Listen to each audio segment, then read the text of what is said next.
Bom, pessoal, na aula de hoje, então, a gente vai continuar aqui sobre esse assunto de microcavidades que a gente, na verdade, começou na aula passada, onde eu fiz uma introdução lá às microcavidades.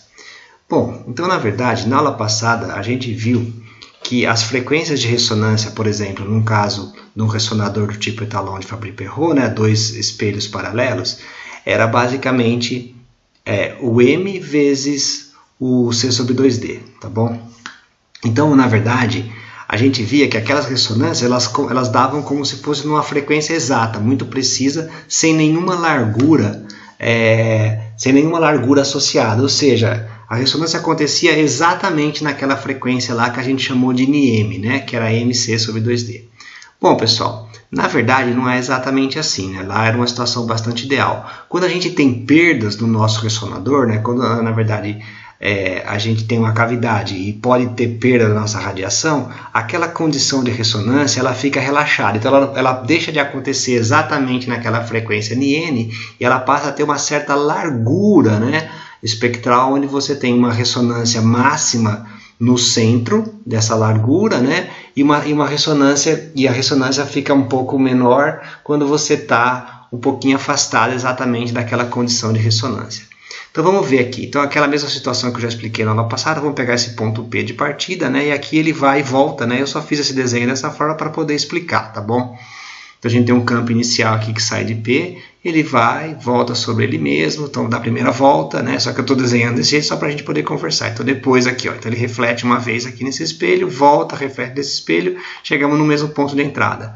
Tá bom? Então aqui ele entra com o zero, dá uma volta, reflete um pouquinho, chegou a uma certa intensidade de campo 1.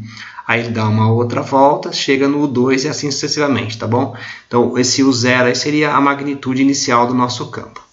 Bom, se a gente considerar que cada um daqueles dois espelhos lá tem refletividade R, então como é que fica lá? Quem que é o meu campo U1, que é o depois de uma volta? Então vai ser a refletividade R1, então vai ser U0 vezes R, vezes essa fase de propagação, né, que essa distância aqui é D, mais vezes a fase de propagação por essa distância, vezes a próxima refletividade, que é isso que eu estou escrevendo aqui. Então, quem que é o meu U1? É R ao quadrado, né, que é a refletividade em cada um desses espelhos, e elevado a menos Φ, onde essa fase Φ é a fase acumulada em uma volta, né, 2D lá do meu ressonador, vezes o campo incidente, tá bom?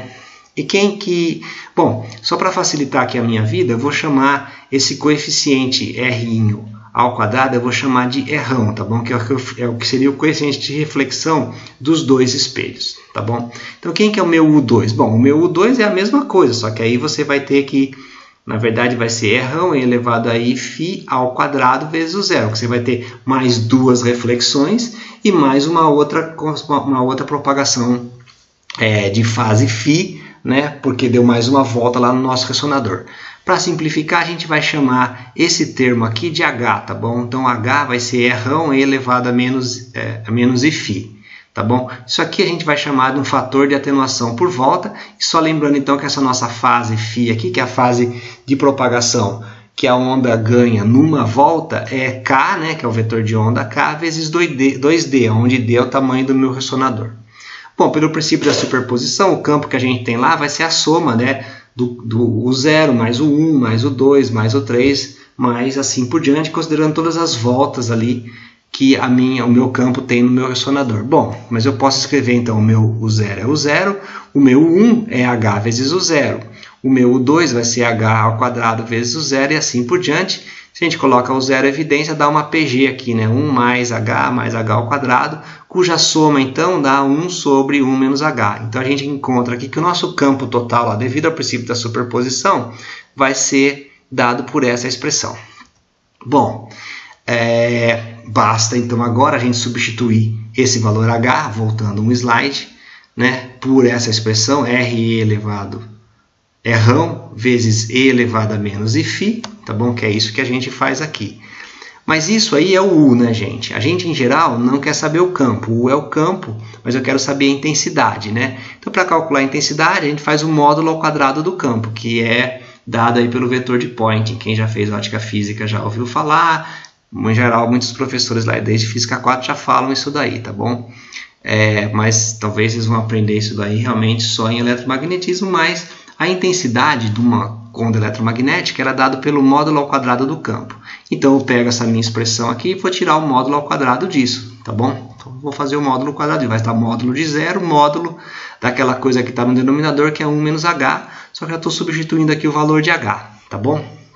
Bom, é claro que isso aqui a gente faz ele pelo complexo conjugado eleva ao quadrado, né? Ele vezes o complexo conjugado para tirar o módulo, né?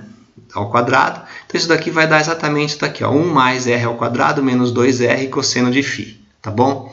E aqui fica esse módulo de 0 ao quadrado que eu chamo de zero, como eu me escrevi aqui, tá bom? Então quando a gente vai ter a intensidade máxima aqui lá dentro do meu ressonador, dessa forma, quando esse cosseno de φ aqui, ó, for igual a 1, esse denominador aqui vai ser mínimo, portanto a minha intensidade é máxima, tá bom? Bom, isso acontece quando? Isso acontece quando esse meu φ for um múltiplo de 2π vezes m, né? Que se você parar para pensar, né? Lembrando que essa minha fase φ, ó, conforme a gente falou aqui atrás, estou voltando só mais um pouquinho, é 2d vezes k, né? É a fase de uma volta. Então é claro que isso daqui vai dar exatamente as condições de ressonância que a gente viu na aula passada, tá bom?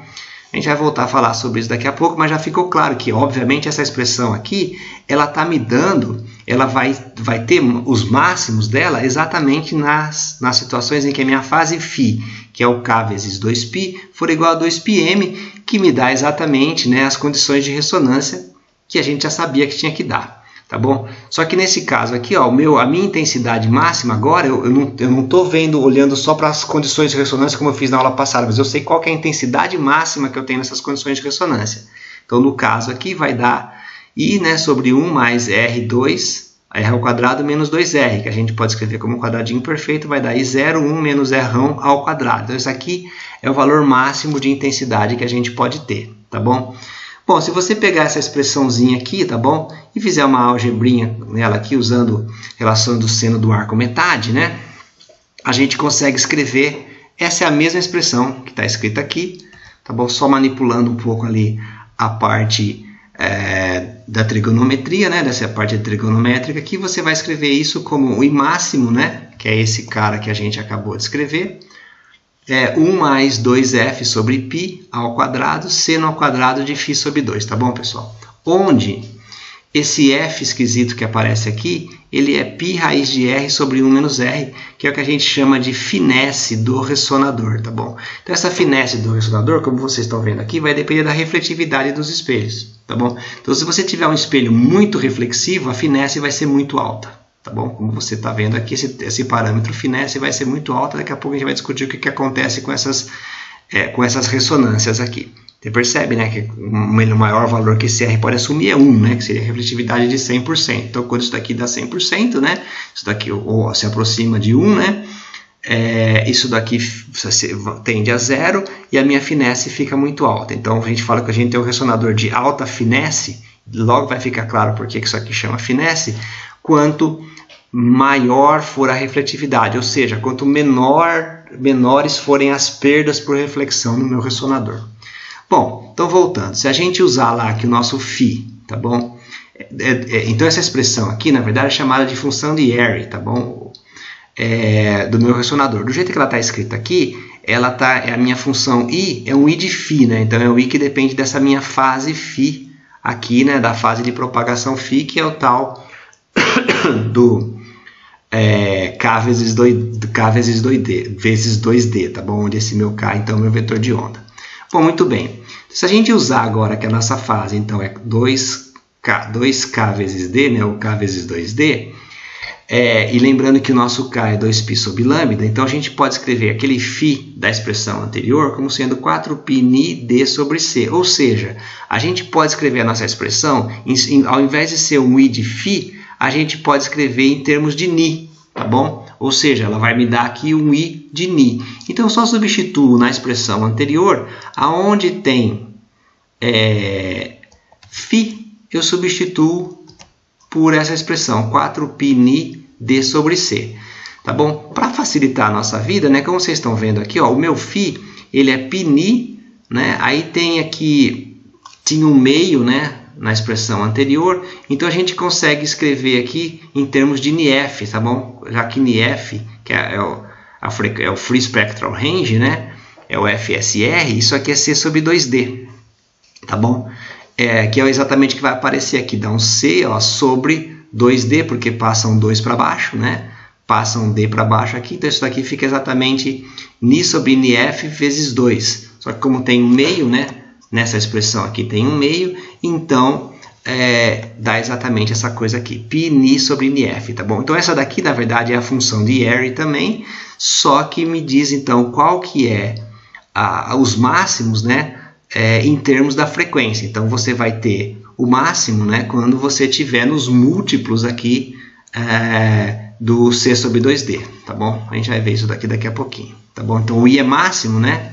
Tá vendo aqui, ó? Quando? Quando aquele segundo termo lá do nosso denominador for igual a zero, ou seja, quando esse cara aqui zerar, né? Então, quando esse cara aqui zerar, vai ser quando eu tiver o I máximo, né? Como a gente já viu da análise anterior, mas é mais ou menos claro, né? Porque o seu denominador vai ser o menor, a sua intensidade vai ser a maior, que eu já estou inclusive chamando de I máximo. Ou seja, e quando é que isso daqui acontece? Quando o teu Ni for um múltiplo de π. Tá bom? Então, quando o teu Ni é um múltiplo de NIF, não de π, pessoal, deixa eu voltar aqui, ó. Quando o teu Ni for um múltiplo, né, de NIF, certo? Porque aí vai dar MP aqui, tá bom? Então, é isso que eu estou escrevendo aqui. Ou seja, o meu Ni é um múltiplo de NIF, tá bom? Que são exatamente as nossas frequências de ressonância, como a gente sabia desde a aula passada. Então, essa nossa figura, né, isso aqui, lembrando que o NIF é C sobre 2D, então as minhas frequências de ressonância, quando a minha intensidade máxima, elas vão dar exatamente em múltiplos de C sobre 2D, que é o que a gente viu na aula passada quando a gente fez aquela análise lá das ondas viajantes e das ondas estacionárias, assim por diante. Ou seja, a intensidade máxima do meu ressonador é obtida nas ressonâncias, como a gente já sabia. Só que agora a gente tem uma expressão aqui que permite calcular essas intensidades. Bom, antes da gente chegar nisso, vamos só olhar aqui o que acontece para o I mínimo. Bom, pessoal, o I mínimo vai ser obtido quando aquele denominador lá atrás, ele é máximo, né? Ou seja, quando aquele seno ao quadrado de π Ni sobre NIF é igual a 1. Quando é que isso acontece? Bom, isso aí acontece então quando o seno é igual a mais ou menos 1, né? E isso daqui dá toda vez que esse argumento aqui da minha função seno, né, que é o π Ni sobre NIF, for um múltiplo ímpar de π sobre 2. Tá bom? Isso corresponde aqui, ó, a uma frequência Ni, que é NIF e M mais meio, ou seja, né, nos pontos intermediários entre duas ressonâncias, certo? Então você vê que quando é que dá zero? Tem uma ressonância aqui e uma ressonância aqui. O mínimo, né, então aqui dá o máximo na ressonância, na próxima ressonância, e o mínimo dá no ponto entre esses dois, entre essas duas ressonâncias. E qual que é o valor desse mínimo? Bom, isso é fácil, né? Quando o seno dá 1, então dá I máximo sobre 1 mais 2 vezes a finesse sobre π. Tá bom? Esse aí é o meu valor de I mínimo. Se a gente fizesse, então, um gráfico, aqui vai ficar mais fácil, né? Então, eu tenho aqui o meu I mínimo, tenho aqui o meu I máximo, esse aqui são os meus NIMs, né? Que são múltiplos dos NIFs, né? Isso aqui, o NIM aqui, lembrando, é MC sobre 2D, ou MNIF, né? Está escrito aqui, ó, NIF é o C sobre 2D.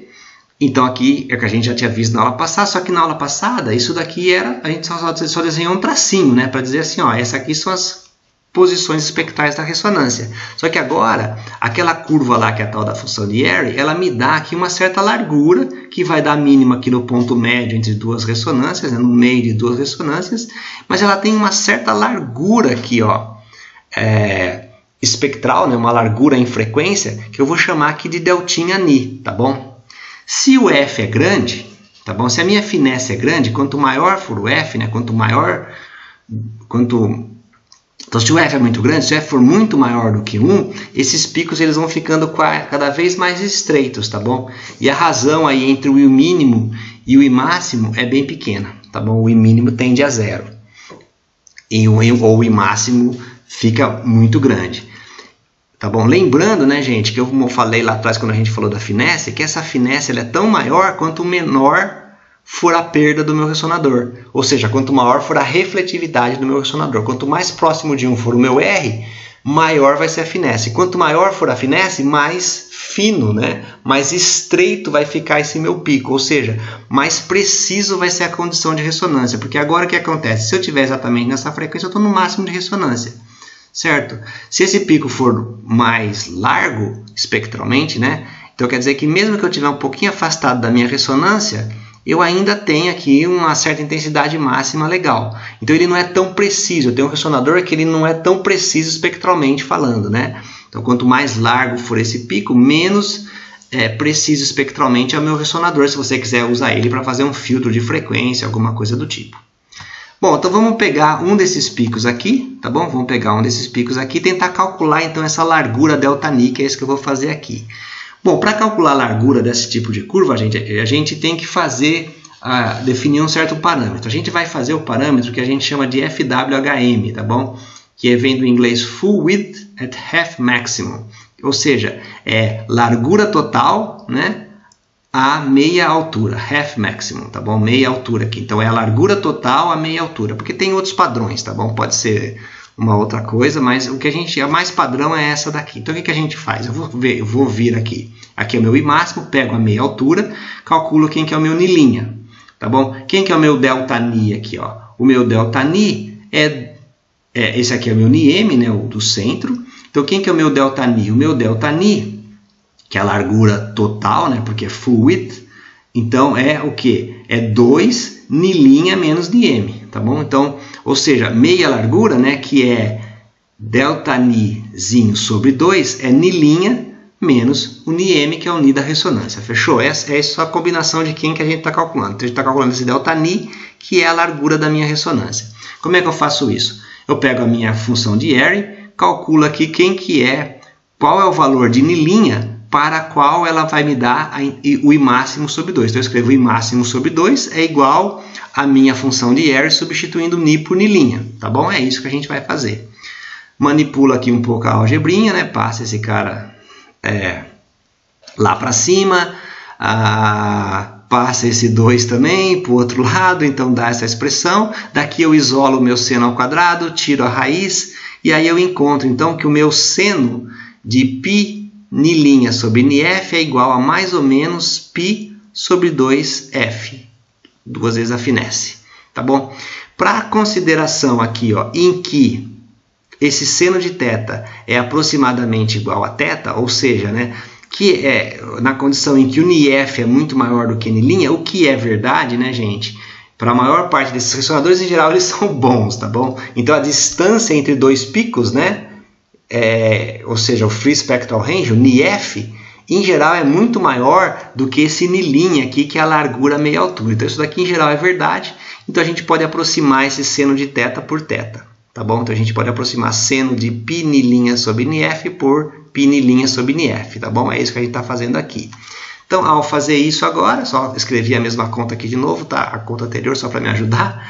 Aí daqui a gente determina o Ni'. Então, quem que é o meu Ni'? É mais ou menos Nf sobre 2 vezes a finesse. Com isso eu sei o meu Ni mais e o meu Ni menos, que é o à direita e à esquerda, tá bom? Então, logo, o meu ΔΝ, que é a largura lá da minha transição, né, da minha ressonância, melhor dizendo, ele é o Ni' mais menos o Ni' menos, tá bom? Então é só você pegar aqui o mais ou menos, é porque você tem essas duas soluções, né? A direita e a esquerda da ressonância. E isso aí vai me dar o quê? Então vai me dar que o meu ΔΝ é Nf sobre f. Então já fica claro aqui, né, o papel da finesse, né?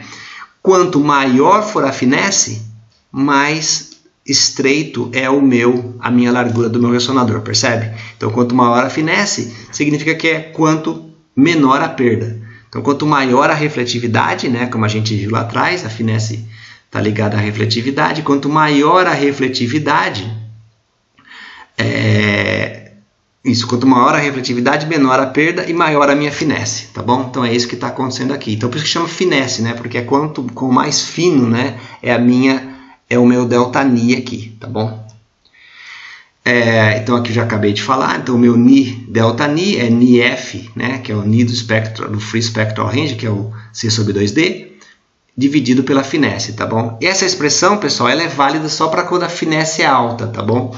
Porque aí eu posso usar aquela aproximação, né, que eu usei aqui do seno de θ igual a θ, tá bom? porque isso aqui vale quando a finesse é alta, quando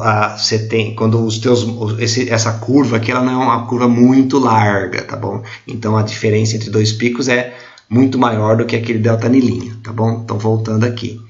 E como a gente vê aqui, à medida que a perda diminui, né? Certo? Então, quando a perda diminui, ou seja, quando a refletividade aumenta, que você está perdendo menos, está refletindo mais, a luz está ficando mais aprisionada. Esse F aumenta e o delta Ni diminui, que era o que eu também tinha falado já anteriormente. Tá bom? Quais são as fontes de perda? Em geral, as fontes de perda são as reflexões não ideais aí dos nossos espelhos e outros mecanismos de perda, como por exemplo, absorção e espalhamento, que pode acontecer no meio ali do seu ressonador. Bom, uma outra coisa interessante que a gente pode fazer aqui é dar uma olhada em qual é a relação entre essa largura da ressonância delta Ni, né, que está associada às perdas do ressonador, como a gente acabou de ver aí, né, está relacionada às perdas especificamente refletividades, que foi o que a gente considerou até agora. Então, o que a gente quer ver que essa relação entre essa largura e essas perdas, isso aí pode ser ligado, pode ser interpretado como uma manifestação do tempo de vida do fóton na cavidade, ou seja, quanto tempo o fóton fica aprisionado na sua cavidade. Então a gente pode relacionar essa largura, né, e essas perdas, é claro, isso é mais ou menos óbvio, né? Quanto menor forem as perdas, por exemplo, significa que o teu fóton, né, a tua onda eletromagnética ali que a gente está quantizando agora, imaginando então no fóton, esse fóton vai ficar mais preso ali dentro da minha cavidade. Se as perdas forem altas, quer dizer que esse fóton vai se perdendo, então o tempo de vida do fóton na sua cavidade é baixo, percebe? Né? Então o delta Ni, que está relacionado às perdas, né? A largura da cavidade está relacionada às perdas, a gente pode relacionar isso com o tempo de vida da cavidade. Como é que a gente faz isso daí? Então vamos lá pegar a nossa velha cavidade Étalon Fabry-Perot. Vamos dizer que tem dois espelhos aqui com refletividades diferentes, R1 e R2, só para fazer bagunça. Aí, então, aqui já tem uma certa intensidade I, então ela vem, reflete, então aqui eu tenho I, R2, ela volta, reflete na R1, eu tenho I, R2, R1 depois de uma volta, tá bom? E a distância aqui entre dois espelhos, entre os dois espelhos, eu vou chamar de D, que é o tamanho da minha cavidade. Então, qual que é a perda que eu tenho por volta? Praticamente, aqui a gente está só considerando a perda devido aos espelhos, tá bom? Então, a perda que a gente tem por volta aí é a perda que a gente vai tendo na refletividade que a gente tem numa volta. Então, eu vou chamar aqui de delta I, que é a perda que eu tenho numa volta, então o I de t mais delta t menos o I de t, aonde esse tempo delta t é 2L sobre C. O que é 2L sobre C? É o tempo que o fóton leva para dar uma volta na cavidade, certo? 2L é o tamanho da volta, né? L para ir, L para voltar. Ô pessoal, agora que eu percebi que eu me confundi, aqui eu chamei de D, aqui eu chamei de L, tá bom? Bom, beleza, vocês percebem aí. Eu não vou conseguir arrumar aqui. Se fosse lousa eu apagava e corrigia. Mas aí beleza, ó. Então aqui é 2L sobre C, tá bom? Ou 2D sobre C. Então que é o tempo de voo na nossa cavidade. Beleza, então tá entendido aqui. Então isso daqui, ó, qual que é a perda de intensidade? É a intensidade num tempo depois de uma volta, né? A perda por volta. Menos a intensidade inicial, no tempo T. Bom, então esse ΔI, como é que a gente pode calcular? Mas quem que é a intensidade ΔI no tempo T mais ΔT? Bom, depois de uma volta, a intensidade, o que é? É a intensidade de I de T vezes R2 vezes R1, que é o que a gente escreveu aqui, né? Depois de uma volta, ela é o I inicial vezes R2, R1, que é a refletividade que você tem por volta, tá bom? A perda por refletividade que você tem por volta. Seus espelhos não são perfeitos, eles refletem, sei lá, imagina. Um espelho reflete 95%, o outro 95%. Então, você tinha I, depois de uma reflexão, você tem 0,95 de I. Depois, na outra reflexão, você tem 0,95 vezes 0,95 de I. É isso que eu estou falando, tá bom? Menos o I de T. Aqui, que é esse só repetir, né? Então, fechou. Então, aqui eu boto o I de T em evidência. Eu escrevo aqui que o meu I de T é R1 menos R2 menos 1. E isso daqui é igual àquilo que eu escrevi ali em cima, tá bom? Então, essa taxa de variação da intensidade é o ΔI sobre ΔT, que é o I de T mais ΔT menos I de T sobre ΔT, tá bom? Que é igual, então, que a gente acabou de calcular ali atrás, esse I de T mais ΔT menos I de T é I de T, R1 menos R2 menos 1, e ΔT é por volta, então é o tempo de uma volta, 2L sobre C. Como em geral essas refletividades aqui, ó, elas são bem altas, tá bom? São próximas de 1, porque senão também a tua cavidade é muito ruim, isso você não vai conseguir nem aprisionar a luz, tá bom? Então, como em geral essas refletividades elas são bem altas, tá bom? A perda fracionária que a gente tem por volta é muito menor do que 1, tá bom? Então isso aqui é bem pequeno, tá bom? Com isso a gente pode, com a perda fracionária que é muito pequenininha, a gente pode escrever isso daqui como sendo a derivada. Então eu troco esse ΔI e ΔT, né, no limite aqui em que isso tudo é pequeno, eu escrevo que isso daqui é DI dt, que é menos C sobre, só coloca esse menos C para fora, tá bom? De propósito, esse C joga para cima, né? Mas eu vou inverter aqui dentro, então eu boto o sinal de menos para fora. Então é menos C1 menos R1 R2 sobre 2L e de T. A solução, essa aqui é uma equação, né, que vai dar um ln, né, para resolver. Você tem que integrar aqui dos dois lados, aqui vai dar um ln. Então a solução dessa equação aqui simplesmente vai dar que o meu i de t ele é 1 e 0, e elevado a menos c, abre colchetes, R1, R2 mais 1, fecha colchetes, sobre 2L vezes t. Ou seja, a minha intensidade ela cai exponencialmente no tempo, tá bom? E o fator da minha exponencial, aqui, ó, todo esse fator aqui dentro, eu vou chamar de 1 sobre tal c, só para ficar uma expressão bonita, tá bom? Então vai dar que o meu i de t é i0 elevado a menos t sobre tal c, aonde esse tal c aqui está relacionado com esse parâmetro, vai ser 2L sobre essa coisa toda, tá bom? Ou seja, a intensidade ela decai exponencialmente agora nessa nossa cavidade devido às refletividades do espelho, tá bom? Com, então, aquilo que eu falei, né? Esse tal C que está escrito aqui, sendo 2L sobre C1 menos R1 vezes R2, tá bom? Isso aqui é o que a gente chama de tempo de vida do fóton na cavidade, porque é um tempo característico que está ligado ao tempo que o fóton permanece ali na nossa cavidade, ou simplesmente tempo da cavidade.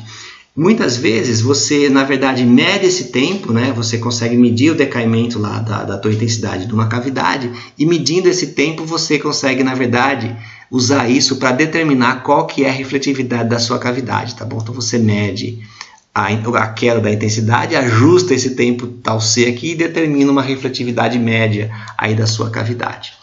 Ainda, pessoal, costuma-se pegar esse termo que aparece aqui, ó, 1 menos R1 sobre R2, passo 2L para baixo dividindo sobre 2L, e você pode perceber que isso daí, na verdade, é como se fosse uma perda por volta que você tem na tua cavidade, né? Porque é 1 menos R1, R2, né? Que te dá um fator de perda, né? Dividido por 2L, que é o tamanho da cavidade, tá bom? É exatamente esse termo que aparece aqui. Então esse cara aí te dá um parâmetro que a gente muitas vezes chama de perda por volta da nossa cavidade, portanto eu chamo ele de ΔR, tá bom? Sempre que tem alfa, em geral está relacionado a alguma coisa de perda em ótica, tá bom? Então dessa forma a gente pode, é claro, que escrever o meu tal C, né, como sendo 1 sobre C vezes ΔR, tá bom? Então esse termo que aparece aqui, ó, CΔR, de uma certa forma ele representaria, é como se fosse uma perda por unidade de tempo, tá bom? Que define aí o tempo de decaimento do meu fóton lá na nossa cavidade, percebe? Então é um outro parâmetro que a gente pode usar para encarar aí uma coisa que define a perda que a minha cavidade tem por unidade de tempo, tá bom? Lembrando que aqui então é a velocidade da luz, né? Esse C aqui é a velocidade da luz, que é em metro por segundo, né? Então para isso aqui dar certo, esse cara aí define um parâmetro que se fosse uma perda por unidade de tempo. Bom, pessoal, e como é que fica a dependência desse meu campo que está ali dentro da minha cavidade, tá bom? Então a dependência do meu campo eletromagnético E de T, a gente já percebeu, a gente já viu lá atrás que a nossa intensidade ela cai dessa forma aqui, I0 elevado a menos T sobre tal C. Como eu falei, a intensidade é o módulo quadrado do campo. Portanto, o meu campo ele é proporcional à raiz quadrada da intensidade. Bem, até aí fechou. Portanto, o que acontece? Então, eu posso escrever o meu campo como sendo um E0 elevado a menos T sobre tal C sobre 2 aqui, porque a hora que eu fizer o módulo quadrado vai dar isso daqui, tá bom? Só que como é campo, então a gente pode imaginar que tem uma parte oscilante aqui, que é uma parte do tipo cosseno de ômega t, tá bom? Ou se você preferir, né, um E elevado a I ômega t. Ou seja, a dependência aqui temporal do meu campo lá que eu tenho na minha cavidade é como se fosse uma coisa que oscila, né? Uma parte oscilante, que eu escrevi ali como sendo cosseno de ômega t, né? E uma parte que decai aqui do tipo E elevado a menos t sobre 2 tal c, tá bom? Então é esse que seria tipicamente o campo que a gente espera ter na nossa cavidade. O campo, tá bom? A intensidade a gente calculou exatamente como é que é, mas o campo então, a gente imagina que ele seja um campo eletromagnético que ele vai oscilando, como deve ser, né, na frequência da luz que eu estou jogando, só que atenuado aí por uma coisa exponencial com um tempo característico tal C. Só que tem esse fator de 2 para relacionar o campo com a intensidade. Bom, dá para demonstrar pelo princípio da transformada de Fourier que para esse tipo de decaimento aqui que eu estou mostrando para vocês aqui nessa figura, a gente tem uma relação de incerteza entre a largura espectral, certo? Desse decaimento, que eu estou chamando de ΔWFHM, né? Full Width F máximo, vezes aquele tempo tal C, isso aí é da ordem de 1. Tá bom? Isso aqui eu não estou demonstrando, estou só falando para vocês que isso aqui em geral a gente consegue demonstrar. Esse aqui, gente, esse ΔW aqui, é o que a gente chamou de deltinha, que a gente chamaria de deltinha W antes, ou melhor ainda, tá bom? Quem que seria o meu ΔNi FWHM, né? Largura total a meia altura? Ele vai ser o delta ômega FWHM sobre 2π, tá bom? Esse cara aqui, ó, ΔNi FWHM, é a largura espectral que a gente estava falando até agora lá dos nossos sistemas, tá bom? Isso aí é o meu deltinha Ni, tá bom? Portanto, a gente pode escrever aqui, ó, né, dessa expressão.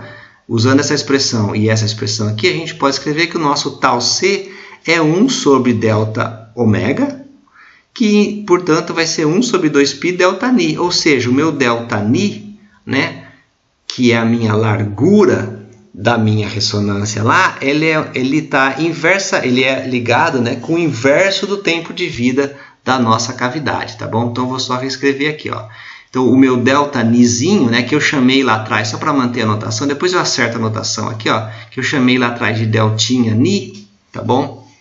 Ele é 1 sobre 2π, 1 sobre tal C, tá bom? Que é o que eu falei aqui anterior. 1 sobre 2π, 1 sobre tal C. Aí eu substituo aquele valor de tal C que a gente calculou lá atrás, que era então 1 sobre tal C, então vai dar C sobre 2L1 menos R1, R2, que também podia escrever como sendo 1 sobre 2π C sobre αr, tá bom? Então, mantendo aqui a minha anotação, vocês de cara já observam aqui, ó, que existe uma relação entre a largura dos nossos modos, né, e o tempo de vida do fóton na cavidade, tá bom? Então, por inverso, né? Então, quanto maior for o tempo de vida do modo da minha cavidade, tá bom? Quanto maior for o tempo de vida que o fóton fica aprisionado lá na minha cavidade, mais estreito vai ser a minha ressonância. O que já era esperado, né? Porque aquilo que a gente já viu lá atrás, que esse cara que o meu ΔNi vai ser tão mais estreito quanto maior for a minha finesse. Minha finesse vai ser tão maior quanto menor forem as perdas. Então é claro que quanto menor for a perda, maior vai ser o tempo de vida do fóton lá na tua cavidade, tá bom? Que é isso que eu estou dizendo aqui, né? Nessa expressão. Então, ΔNi tal C é 1 sobre 2π, que é uma relação de incerteza, né, que a gente fala, porque essas coisas estão relacionadas pelo princípio da transformada de Fourier.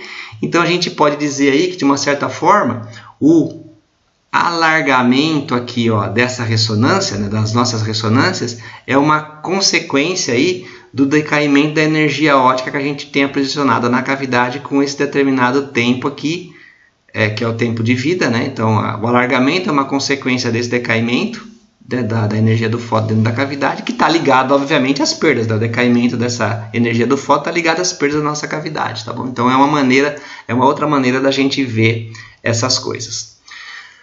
Bom, além disso, para esse tipo de cavidade, para esse tipo de estruturas ressonantes em ótica, da mesma forma que a gente faz lá em osciladores harmônicos, né? Ou mesmo para quem já viu também em eletrônica, né? A gente gosta de usar uma terminologia que é a mesma que existe lá, né? Em eletrônica, em osciladores harmônicos, aqui, que é o fator de qualidade Q, tá bom? Qual que é o fator de qualidade do nosso ressonador óptico nesse caso, né? Dessa ressonância óptica que a gente tem nessa frequência. Esse fator de qualidade Q, que a gente chama aqui a letra Q, ele vai ser definido como sendo Ni, onde Ni é a minha frequência da minha ressonância, dividido pela largura da minha ressonância. Então, quanto mais estreita for a minha ressonância em relação à própria frequência, né, maior vai ser o meu fator de qualidade. Então, o meu fator de qualidade é uma expressão aí que me diz quão estreita é a minha ressonância em relação ao valor da própria ressonância, tá bom? Essa é uma definição que a gente faz aí. Bom, como a gente viu, né? Então o Q é Ni sobre ΔΝi, mas a gente consegue escrever, então tá aqui, o meu Q é Ni sobre ΔΝi, mas ΔΝi, né, gente, era dado por essa expressão que a gente viu lá atrás, né? Se eu voltar aqui, eu não sei se nem se vale a pena eu voltar, porque eu tenho que voltar muito, mas depois vocês veem nas notas de aula, tá bom? Não estou usando nada que eu não fiz antes, então vai dar aqui esse 2π, 2L sobre 1 menos R1, R2C, tá bom? Que então o meu Q, ele vai ser dado aqui por 4πL lambda 1 menos R1, R2, tá bom? Ou seja, a gente vê ali, ó, que quanto maior for o meu fator de qualidade, melhor dizendo, quanto maior for o meu R, né, quanto maior for a refletividade, menor vai ser o meu fator de perda, né, que é 1 menos a refletividade, e maior vai ser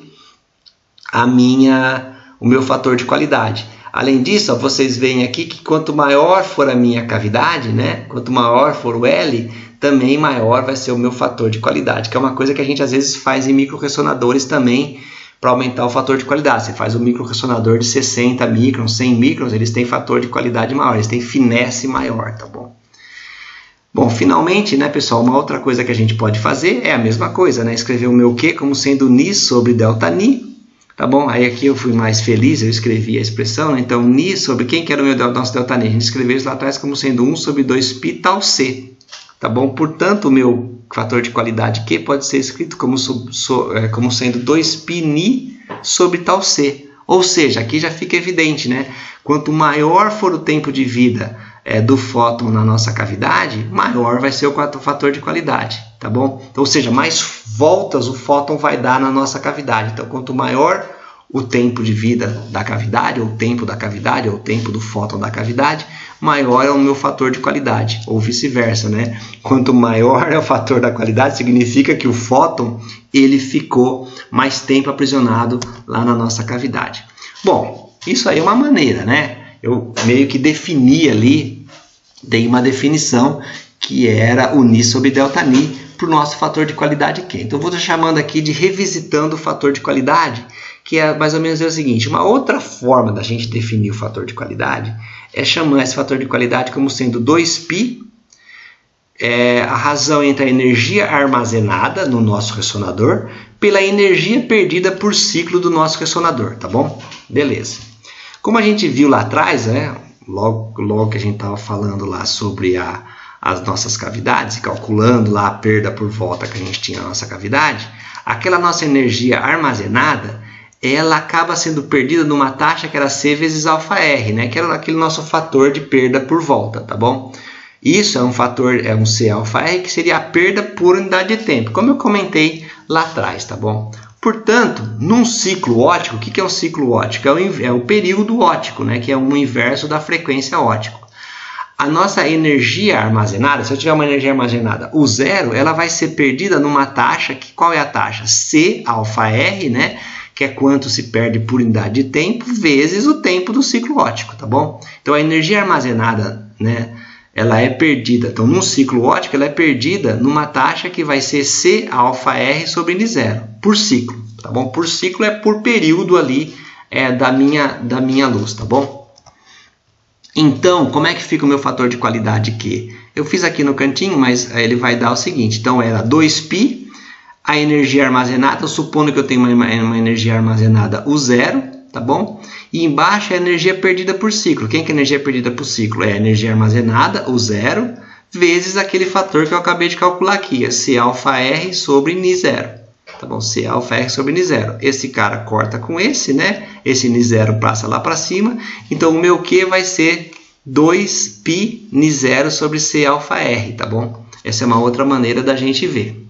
Bom, mas como ΔNi é Cαr sobre 2π, né? Que é o que está aparecendo aqui, ó, Cαr sobre 2π é ΔNi. certo? Então o meu Q vai ser Ni0 sobre C alfa R sobre 2π, que é o que eu estou escrevendo aqui. Então, como o meu delta Ni é C alfa R sobre 2π, então é claro que o meu Q é Ni0 sobre delta Ni, que é a mesma expressão que eu falei lá atrás. Tá?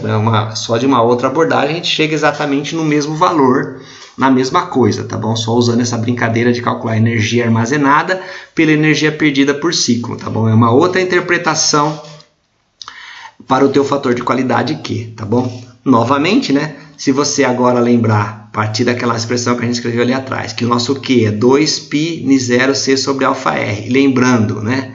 Que esse nosso tal C é 1 sobre C alfa R, né? A gente pode escrever aqui que o nosso Q é 2π Ni0 sobre tal C, que também é uma expressão que a gente já tinha visto anteriormente, que quanto maior o tempo do fóton na cavidade, maior é o nosso fator. Só estou mostrando que a gente chega exatamente nas mesmas coisas, em vez de partir de uma definição que é Ni sobre delta Ni, a gente parte de uma definição que é energia armazenada pela energia perdida por ciclo, tá bom?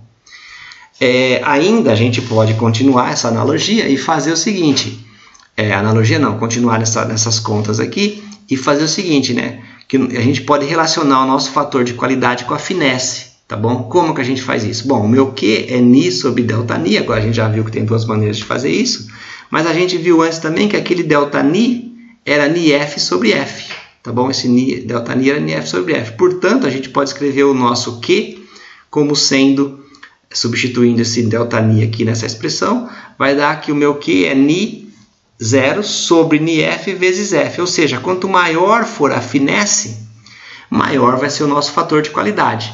Percebe? Que é uma coisa que também faz sentido, né? Quanto maior a finesse, menor a perda. Quanto menor a perda, mais estreito. Quanto mais estreito, maior o fator de qualidade. Ou quanto maior o fator de qualidade, mais estreito, tá bom?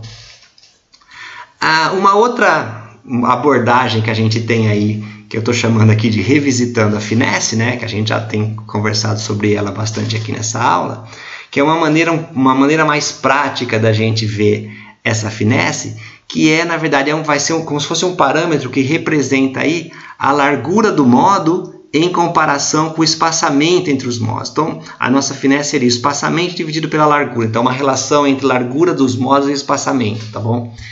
É uma outra maneira de se interpretar, de se entender a finesse do ponto de vista prático. Ou seja, se você fez a medida do teu ressonador e você vê aquelas várias ressonâncias, construiu um ressonador, foi lá e viu aquelas várias ressonâncias, como é que você determina a finesse? Pô, fácil, né? Você vai lá, se você tem precisão bastante, você mede a largura e você mede o espaçamento entre dois modos. Tem dois modos, você mede a largura do modo e o espaçamento entre dois modos. Beleza. Acabou. Você pega o espaçamento e divide pela largura, você tem a finesse, tá bom?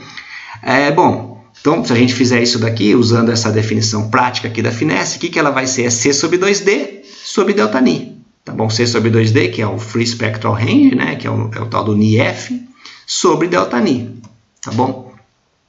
Como a gente viu, aquele delta Ni, ele é 1 sobre 2π, 1 menos R1, R2, C sobre 2D. Tá bom? Então, portanto, eu vou substituir lá, que é a minha finesse, então voltando aqui, é C sobre 2D, 1 sobre delta Ni. Então, C sobre 2D, está escrito aqui, 1 sobre delta Ni é o inverso daquilo ali, tá bom? Então, vai dar exatamente, vai cortar esse cara com esse cara, vai dar aqui que a minha finesse é 2π sobre 1 menos R1, R2, tá bom? Ou seja, a finesse ela é um parâmetro diferente do fator de qualidade. O fator de qualidade que ele dependia do tamanho da cavidade, né? D ou L, na minha confusão aqui, mas a finesse já não. A finesse é um parâmetro que só depende realmente da refletividade dos espelhos, tá bom? Só depende lá dos mecanismos de perda por espelho, tá bom? Então, como a gente viu lá atrás, né? Então a gente pode escrever que o nosso Q então é Ni0 sobre NiF vezes F, tá bom? Mas a gente sabe também que para um dado modo, né, para um dado modo específico, né, para um dado modo M, esse Ni que aparece aqui em cima é o Ni da ressonância que eu estou olhando. Então, esse Ni da minha ressonância, ele é M vezes NiF. Portanto, eu posso escrever o meu Q, isso aqui eu posso escrever como sendo M vezes NiF, vai cortar o NiF de cima com o NiF de baixo, vai dar que o meu Q é M vezes F, tá bom?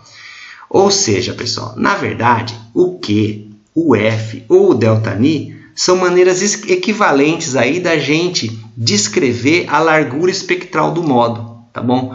quão estreito ou quão largo é o teu modo, ou quão preciso. Se você vai usar um interferômetro de Fabry-Perot ou um microrressonador como um dispositivo para fazer filtragem espectral, você vai querer que o teu Q, que o teu F, ou que o teu Q e que o teu F sejam maiores, ou que o teu delta Ni seja menor. Mas é tudo a mesma coisa, é tudo a mesma equivalência. E são parâmetros importantes, eles todos dizem respeito à mesma coisa, ao mesmo princípio físico, né?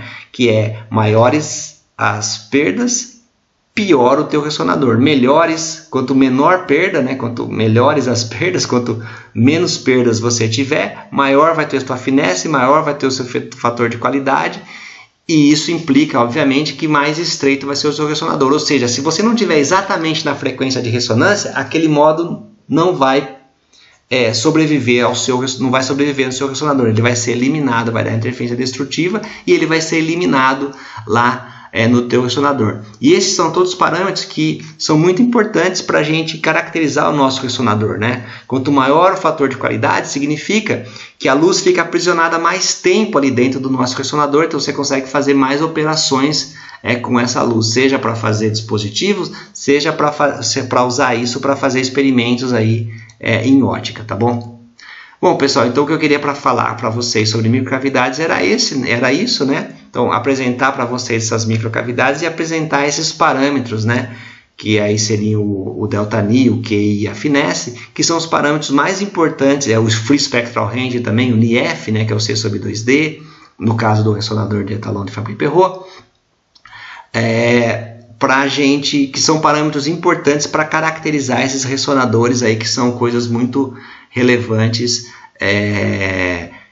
na fotônica moderna. Bom, pessoal, então por hoje é só.